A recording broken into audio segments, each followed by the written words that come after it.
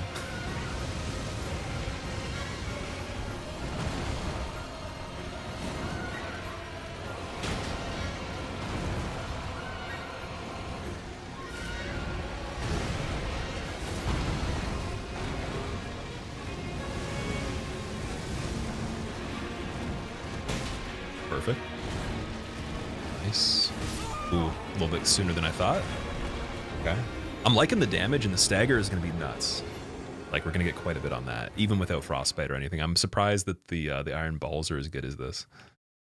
Oh, do you think Radahn's going to take level 1? I don't know. I have no idea.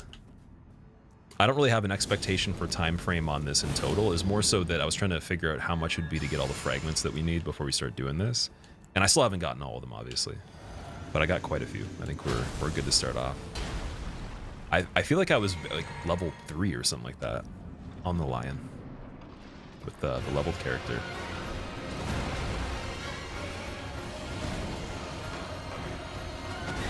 Oh, so I couldn't even see right there again. I knew what he was doing, but I'm stuck on a wall. You bet it'll be faster than 9.5 hours for Radahn. Radahn I learned pretty well, and there's one attack that I figured out towards the end that I couldn't understand. And I did a very bad version of how you're supposed to do it, apparently, but like I don't think there's any information on Radahn that's a mystery. Whereas like something like this was so early in the playthrough that I actually forget more about it than even him, because he was like more towards the end. Anything that's like towards the beginning is going to be a little bit more foggy. And then depending on how bad my attempt was on it that succeeded, like, or how limited in information it was, maybe I skipped over certain things or I got lucky, you know, stuff like that. R'hllana's going to be a little bit like that, I think. I'm looking forward to it though. Like, this kind of stuff's fun for me. And it's important because we need to practice this stuff anyways. We don't have a choice. We have to get good.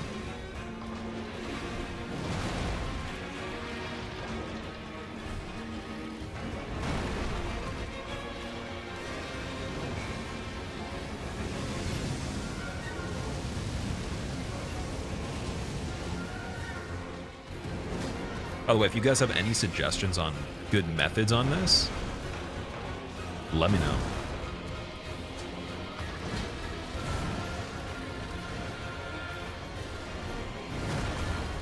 Because my plan is just stagger him with some heavy attacks when I can, given that I have a pretty good physic flask stack for that and the axe talisman, but yeah, we have to hit him. The method of getting good, yes. Do I listen to any death metal, Jaden? No, not at the moment. I used to listen to Whitechapel, Job for a Cowboy, Here Comes the Kraken, I Killed the Prom Queen, Flesh God Apocalypse, Behemoth, like all that stuff. Not a fan as much nowadays, but if someone put on, like, for example, old Whitechapel or whatever, I would be like, yeah, I recognize that. It's pretty cool. Not a fan of, like, the lyrical sentiment in most death metal in general. It's not really that productive in a lot of the bands. The ones that don't have, like, bad lyricism and stuff, like, that's okay, I guess, if you have, like, really good melodic value. But it's pretty rare because death metal typically implies that the subject matter is involved too. It's not just the instrumentation style and all that. So I don't think I actually really listen to death metal. I like progressive metal, progressive rock, mathcore, fusion, jazz fusion, straight up, you know, like indie type music or whatever. What else? Like regular rock. Pretty much anything in general. Alternative, obviously, grunge, stuff like that. Amon Amarth. I haven't heard them for a really long time, but I didn't like them the first time I heard them. I remember, like, when I was younger, I wasn't a fan. How's music stuff going for me? I'm very much so happy with how it's going. Just need to make sure I have, like, a really good system for practice, because I do have some bigger goals than what I originally planned for. So I need to, like, get a little bit better. But other than that, it's been good.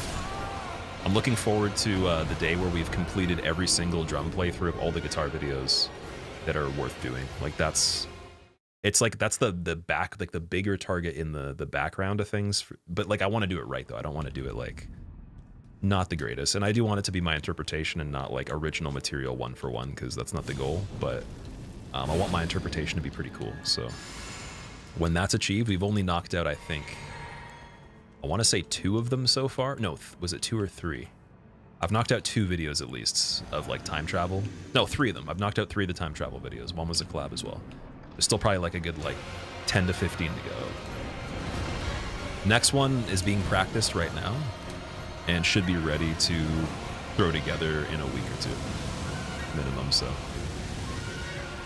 and that one will be a good one. Unfortunately, the guitar cover for it wasn't great, but like the drum cover will be even better.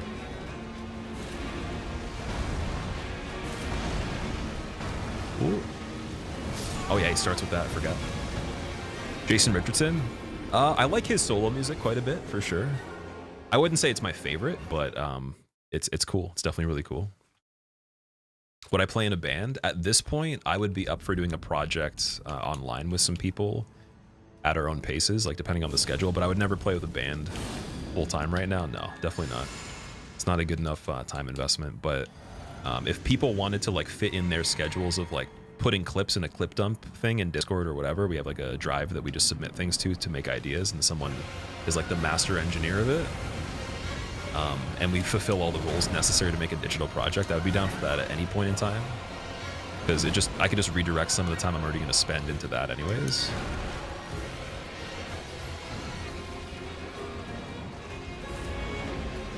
But I would definitely not, like, even if there was an opportunity to do a band and tour, I would not do it right now. Definitely not. Not that that's even like relevant to anything, but just even if it was like it looked really good for that kind of stuff, that's not a life I want to live. I'll be honest. Really used to want to be in a band though. I definitely, when I was a kid, I wanted to be in a successful band.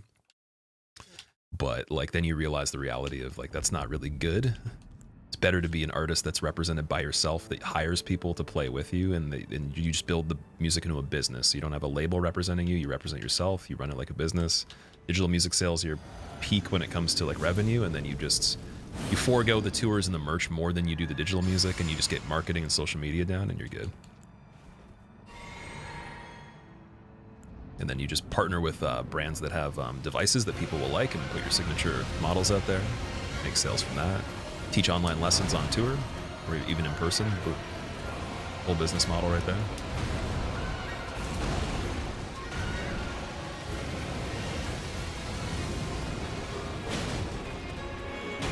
Oh, 2 hits. Okay, there we go. Damn it. Since you like the musicianship and technicality, do you ever listen to Thal? Viljarta, I have some of their music on my playlist. I'm not a fan of the vocals or like the atmosphere of the music that much, but they have interesting technical implementations to the rhythm and stuff. It's just not a good vibe for me. Like, they've never been a vibe. They've always just been like, ooh, that's pretty weird. Like Dagger, when it came out, I remember like I paid attention to it because it was weird. It wasn't because I liked like their music overall, if that makes sense. So yeah, I was actually playing Dagger on Clone Hero recently. Be a cool cool drum thing to do.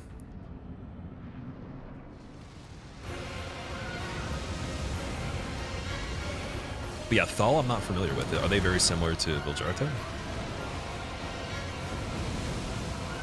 Ooh.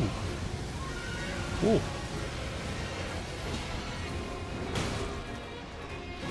Okay, so he can just start an attack really close like that. That's what we gotta worry about.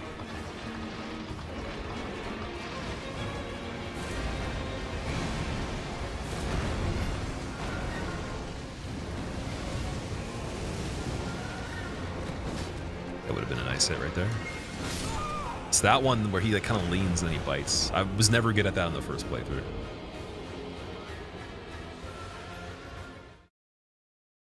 If something's worth doing, it's worth doing right. Can't wait to see it all come together. Yeah, I mean, like, there's a lot of different like targets with goals when it comes to the music stuff, but like the bigger picture, I think right now is just I gotta tidy up the skill level on all the instruments that I'm not as good at, for sure.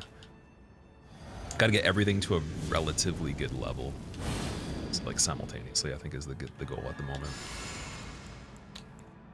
And also, again, collaborating with a lot of people would be fun. So whenever there's the opportunity for that. Full Jarter is an acquired taste. It's very much so like, I don't know, it's kind of dark, if anything. Maybe I haven't listened to enough of their other music. It just doesn't have like certain things to it that I look for. That's the best way to put it. It reminds me of a band I would have liked a lot more in high school, and that's probably why I liked them in high school. Or I liked that song a lot when I first heard it. A bit of it was like more like the shock value for sure.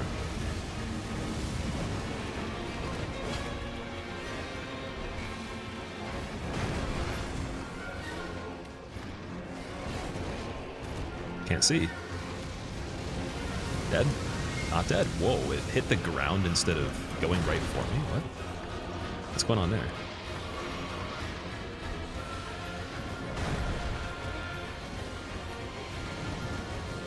Okay, 1, 2, 3. Ah. I hate when you get like caught up there. How do you do with the AoE phase in phase 2 at SL1? Probably however I did it with the regular character. I can't remember though. I think I ran into certain positions.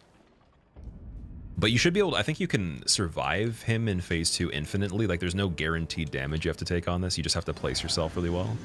But I did something on phase 2 on the leveled character that I remember I made a mental note of. I'm like, this is important for the future because it was like way easier to deal with than just the way I was thinking of approaching the fight. I can't remember like what I did though. I think it was something with running just like way closer to him maybe when he's in the air and all that.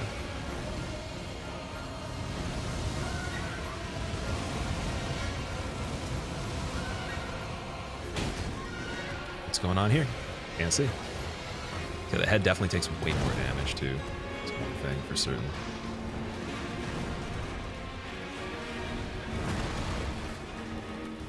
Attack right at it. Oh wait, maybe he has to wait a second. I don't know all the rules with like the cooldowns on this. Skio, what's up? How's it going, dude? Streamer didn't accept a chord.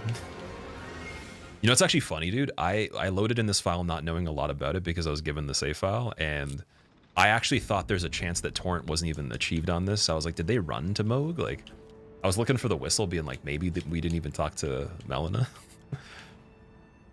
Because it is missing quite a few things that you would have for a regular playthrough for sure, because it was just a speed run to get to the DLC. So that whoever was using it could do a bounty, I guess. What's going on, Daff? How are you doing, dude? Stuck on him for 10 hours before you put your level 1 on hiatus? Oh yeah? Really? That's cool though, like that's good. It's been a long time since I've been on something level 1 for that long. Especially something I've already beaten that like I understand a little bit about. That's really cool.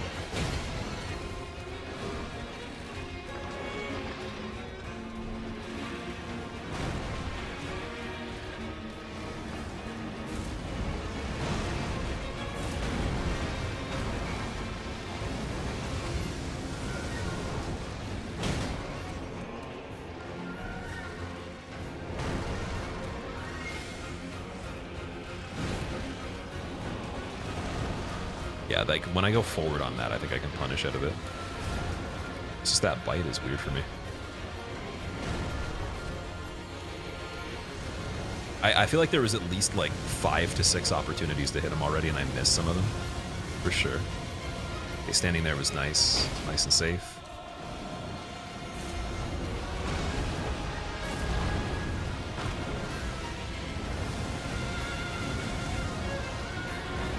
I should wait to hit him in the face after. I think that's one thing I'm missing with Stagger there. I'm gonna need to wait for the face.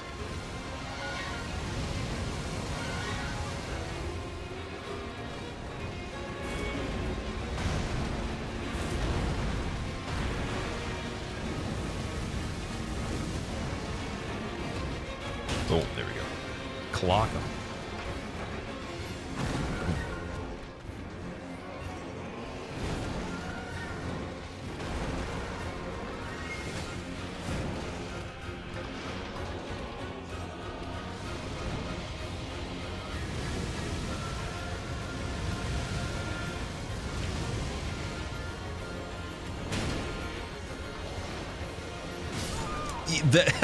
Dude, the way that tracks and telegraphs is so funny when you're close. Oh my god. There's not a single attack I think that is as obvious as that one that fucks me up like that.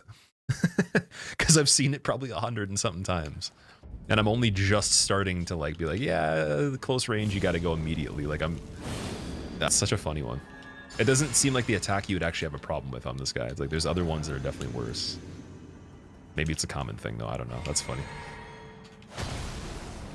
It's a good thing that that's the problem right now though, because like once that's fixed, like everything else is really good for phase 1, I think. And I wonder, can I punish him? Okay, I wait for 2 on it, obviously. And then out of that, maybe, yeah, I go for something right there. Unless he can just dig the ground up if you're there after he waits for you to see. It's possible. That one's a little spooky.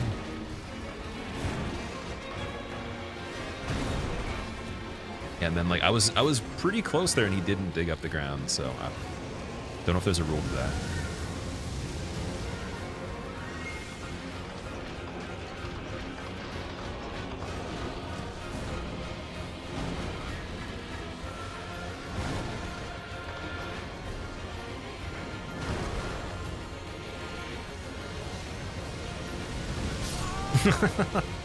Music is so good. I like the music, yeah.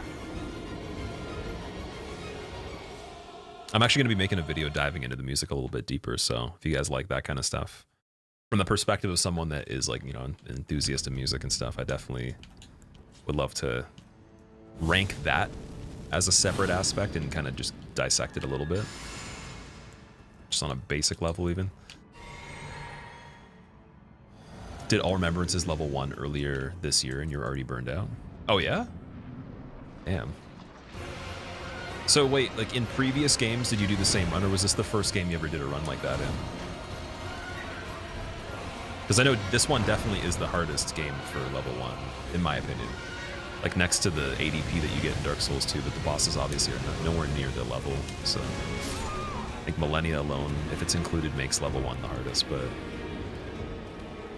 yeah.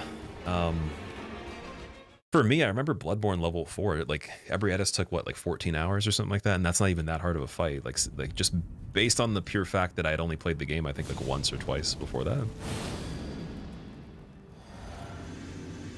So like that kind of stuff to me is sort of normal. Like you saying 10 hours on this guy too. For the average person, I feel like that's what you would expect, maybe even longer.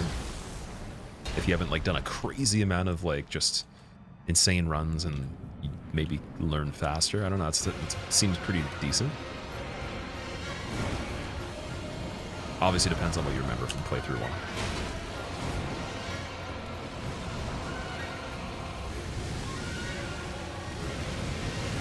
But yeah, by no means am I going to be just doing this run, guys. Like we'll have other content I'm streaming alongside doing this, even if it does take a little bit. So don't be worried about that.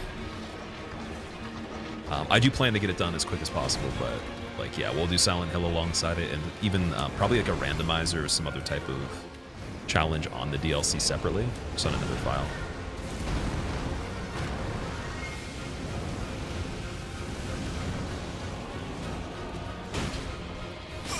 Oh, that was instant for the shoulder. Nice. So get away every single time. Just leave.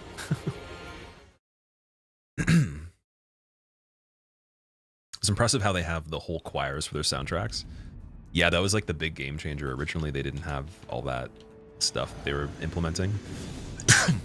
Excuse me. I wonder exactly like what the process is like for them recording the choir on a normal type of project versus like how they did it in Bloodborne with the live choir for some of the stuff.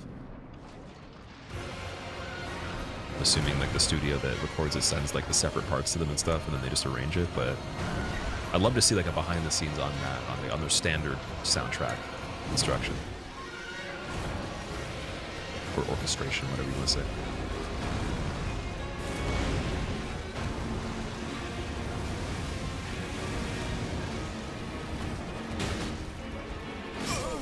Gotta get back immediately. On level 1, Millennia took you 1 week? Oh my god. Really? 1 week. I could see it, but I'm trying to think, like, how long did it take me? Was it... I don't know if I think I got it Oh, it was like 20 hours, wasn't it?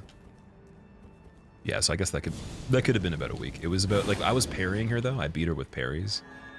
So that took longer. I think without parries, 10 to 15 hours would have been pretty suitable. With, you know, obviously only one kill of her previously that took 4 hours 15 or 4:30 on a leveled character.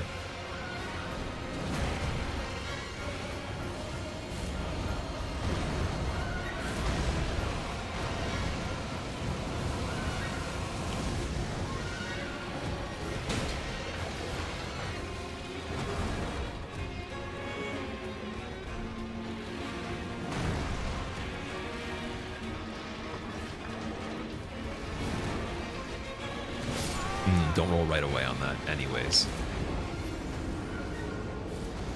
It was all live, Skio? For Millennia? Yes, like I made a video actually, even I made a separate video specifically just level 1 parries only on it, or like as many parries as possible. And then I'm pretty sure I streamed the whole thing, yeah. And I used the neck reacher to beat her, the green guy. Elden Ring music. Oh, sorry, you're asking about was the soundtrack live? I don't know.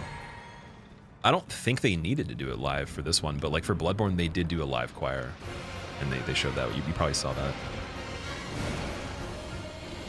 I'm gonna go left on the second bite just to clear it if I'm a little bit sloppy.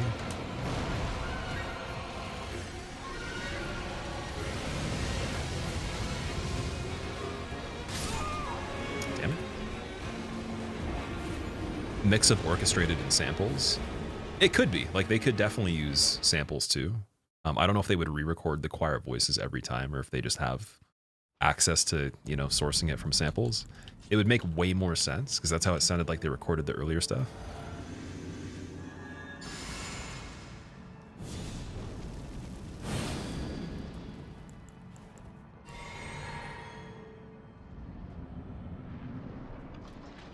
Do you think after the nerfs, the DLC content, especially Radahn, is harder than base content? Oh yeah, definitely. Maybe not every single enemy, if he compared it to every other enemy of the base game. Like, Millennia is obviously harder than some of the bosses in the DLC.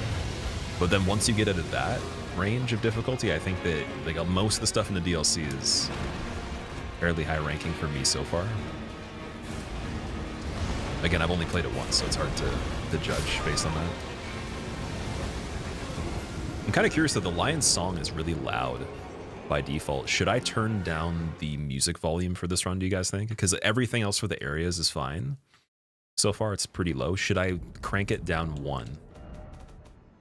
If I'm talking during the fight, because I have it at 4. I'm going to try it out and see. You guys tell me if it's better.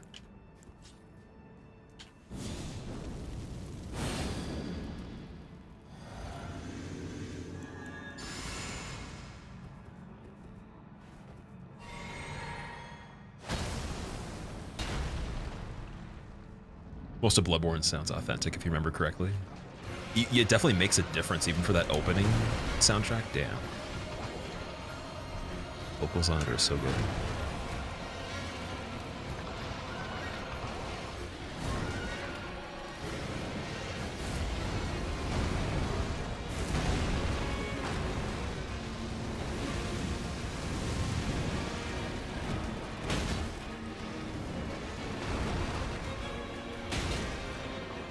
Yeah, you can hit him there. Nice.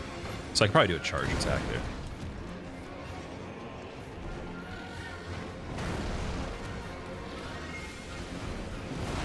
It's an interesting one.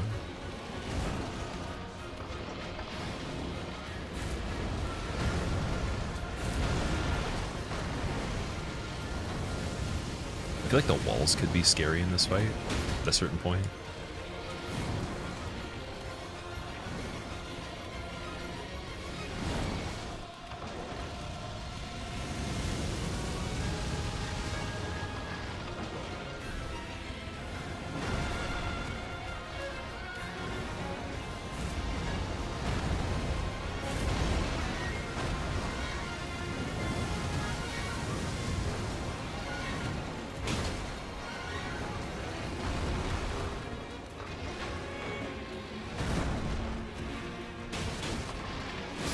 Okay, so if I go in for anything in general, on a punish window that's like kind of like short, then that slash, that backhand, whatever it is, backhand, quickest possible thing that's going to get me. So I just need to make sure I'm thinking that's going to happen every single time on a punish that's not obviously large, right?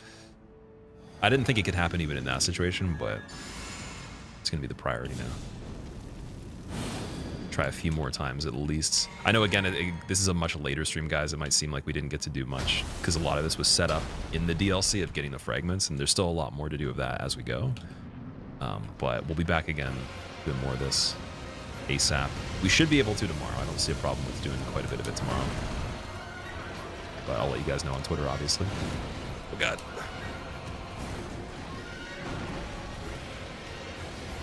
The way the back part of him rolls around looks so scary. It looks like it's not even connected properly or something. It could have just been like the physics there. That looked like he had like a dangling part of his body or something like that.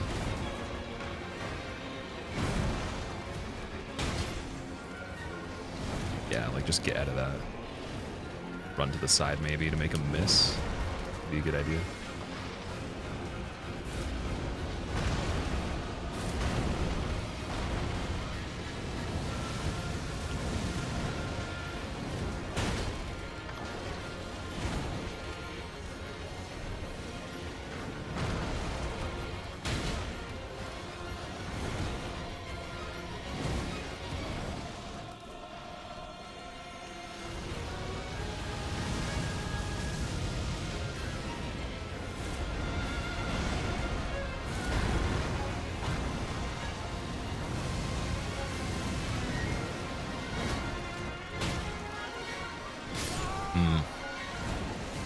So maybe even if I'm just standing still, I roll into him to the left.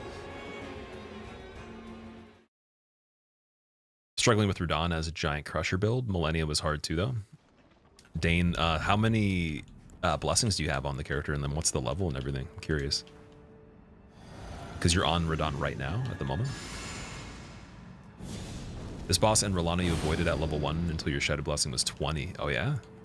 Damn. We can totally bounce around. Like, I'm wondering what would be a better choice right now, because it seemed like a lot of the bosses after this were harder.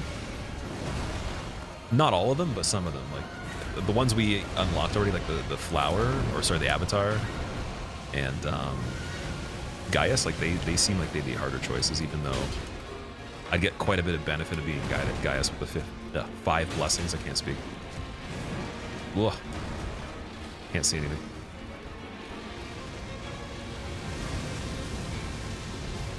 Yeah, I gotta be a bit more aggressive on this now. Or at least learn to.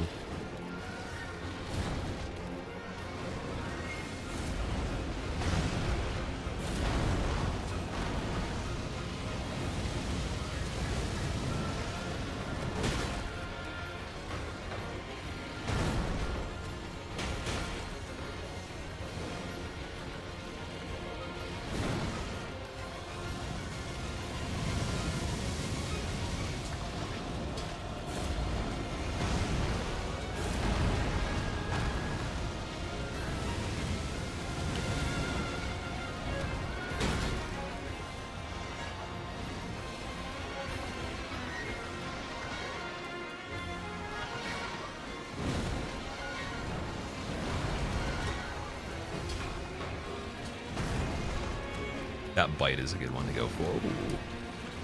Spooky, he got really quick there.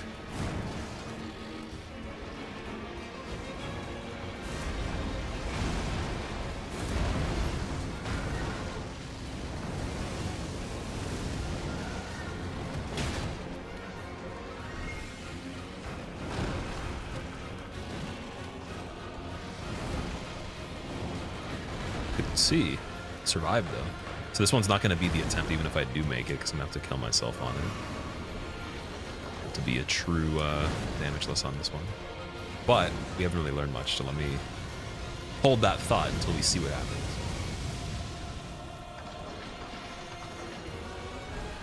It's probably even more important to like just chill and take this one more seriously. Try to make it far. Oh god. What's going on? Ooh.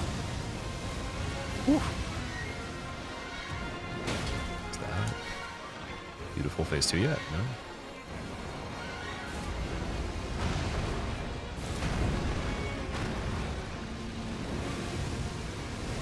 gonna have to be so much more aggressive for the staggers. I think I have to like preload a charge R2, then follow up with another one, then have just enough stamina to escape. Okay, so now we're far away. We don't want to be that far, do we? Can't see. Don't know where we're going here. What's happening? Lightning just appears now in one area, so it's all good. Just gotta get out of that area. Pay attention to this. Hold that for sure with fast roll. Cool, okay. 1 and then 2. Get away from the lightning. Do that. I don't want to even go in and punish that yet. 1. Let's see. Oh yeah, now he's gonna win. 1, 2.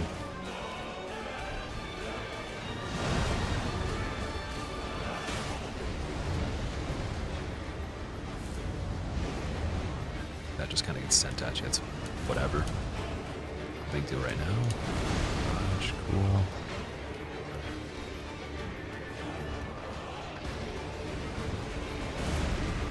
Still pretty easy. So the tail thing becomes like a launcher. And with this one, what are we doing? Oh yeah, ice procs at the ground, right?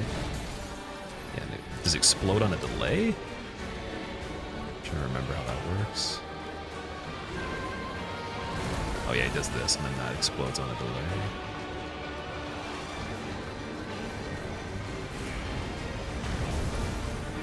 Seems pretty safe so far, and then it's gonna just have the same, yep, same thing for this, perfect, and then we just walk up.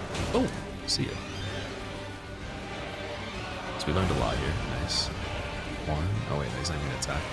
I might even be able to get him out of that.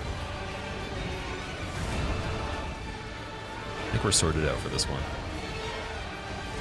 Oh boy, that still goes at you, so I want to be strafing all the time, running even. Oof. A bit late on that. I want to stay so close that's not as hard to dodge.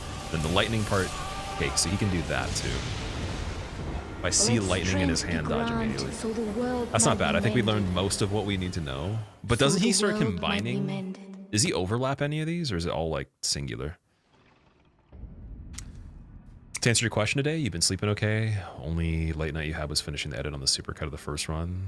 Not sure if you've just been overworking yourself. That might be the case, as long as like you're not super stressed out from unnecessary stuff, like just the basic things, and you're sleeping good, you're making sure you eat decently, like that's. But you also said Melissa gets sick quite a bit too, right? So is maybe that part of it? And your reason you don't use Starfist, Jaden? So that's actually the goal. This character doesn't have that unlocked though. I haven't done the capital yet. I actually haven't even killed Margit. Can't even speak. I haven't killed Margit yet.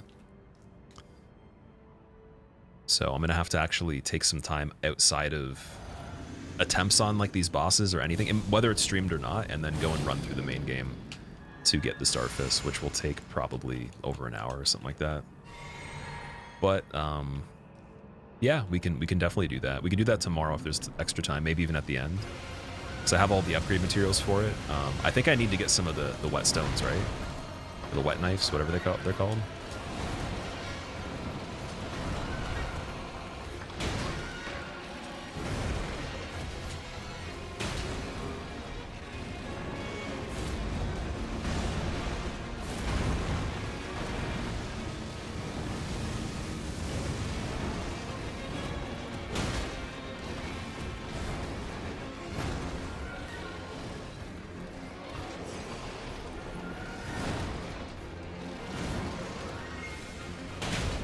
Ooh, I got the double hit on that one. That's beautiful, dude. Love it. Need to be utilizing that more. A double weapon, like, double hit while landing. I've seen people make jump builds. Like, I just realized recently that's even a thing, and it looks so cool. I definitely want to do like a jump king build or something like that. Be even funnier if I could edit in, like the armor, the look of the guy. Okay. Jump King build for PvP would be so cool. And then the character file that I have that's set up to like start PvP should be good enough for that. Ooh. Oh, probably could have went for 2. What's going on there? Why are you jumping like that? Oh wait, that's bad. Oof, thank you.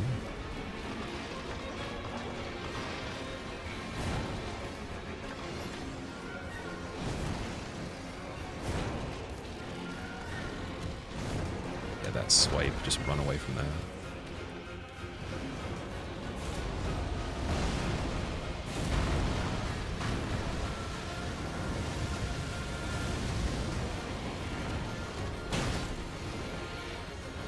So he goes up into this right here. Now let's see what we got. We have lightning right there. No, we don't. There's the bolt. Okay, we got some practice. Only a little bit though, because he did 2, so you can do 2 of those. The sound of the double hit is so good. I love the sound of the effects when you do that. Oh.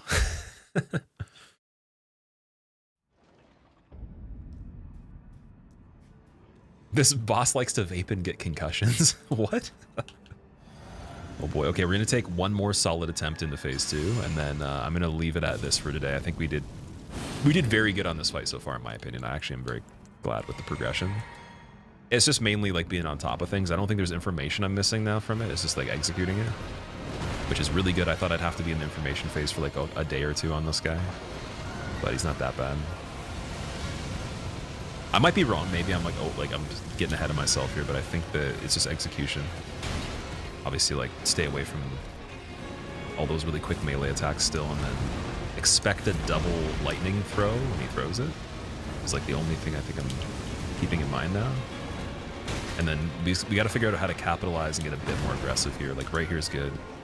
Pretty sure it's the double hit, so we're going to get so much more damage. Gotta go for a lot more of those.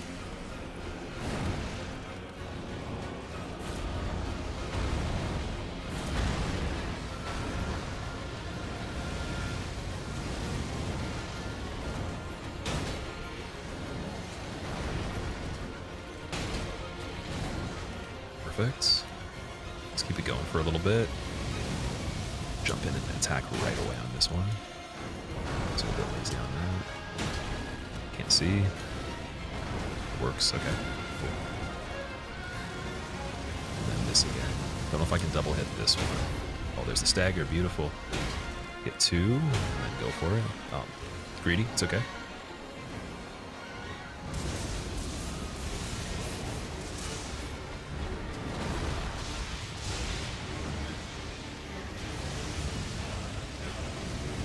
I was a little bit delayed on that. The way I read the lightning versus like the effect on the smoke is so different. I thought that it was coming around sooner. It's a little bit slower than I thought. I think the speed is exactly the same on it, but I got thrown off by the visual. That was pretty good. I want one more though. I want one more. Got the alerts and the controller overlay alert working. Oh, you got a controller overlay too, Poopus? Nice, dude.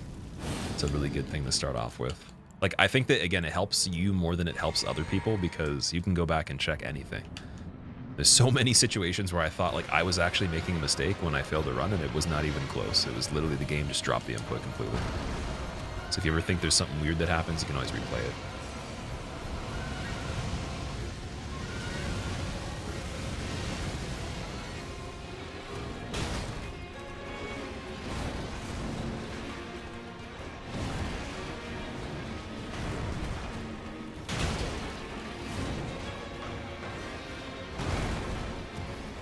That was a really crazy, like, fadeaway there. What the hell is going on with the jump angle?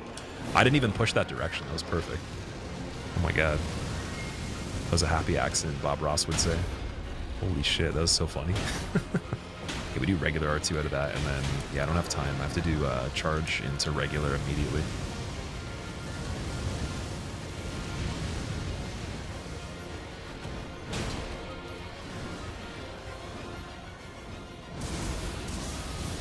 Lightning, no.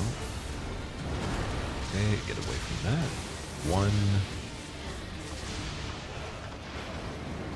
Wonder if you can go into that any time, and I got really lucky last time. That's unfortunate that we got caught there. So, I think one thing you have to do on this that is actually preemptive, like you have to direct him when he's in the lightning phase. Most importantly, like out of corners before it even happens. I don't think you can survive in that corner there. I might be wrong, but you'd have to like somehow be able to iframe the delayed proc of the pillars and then not have him overlap the next attack or the previous one. So like, that doesn't seem easy, even if it is possible, but it might not even be something you could survive if you're inside of it. I don't know. Crazy. All right, anyways, we're going to stay here. We're going to come back again probably tomorrow, most likely tomorrow. but I'll let you guys know if anything changes with that. And we're gonna do a longer stream if we do stream tomorrow. That is the goal.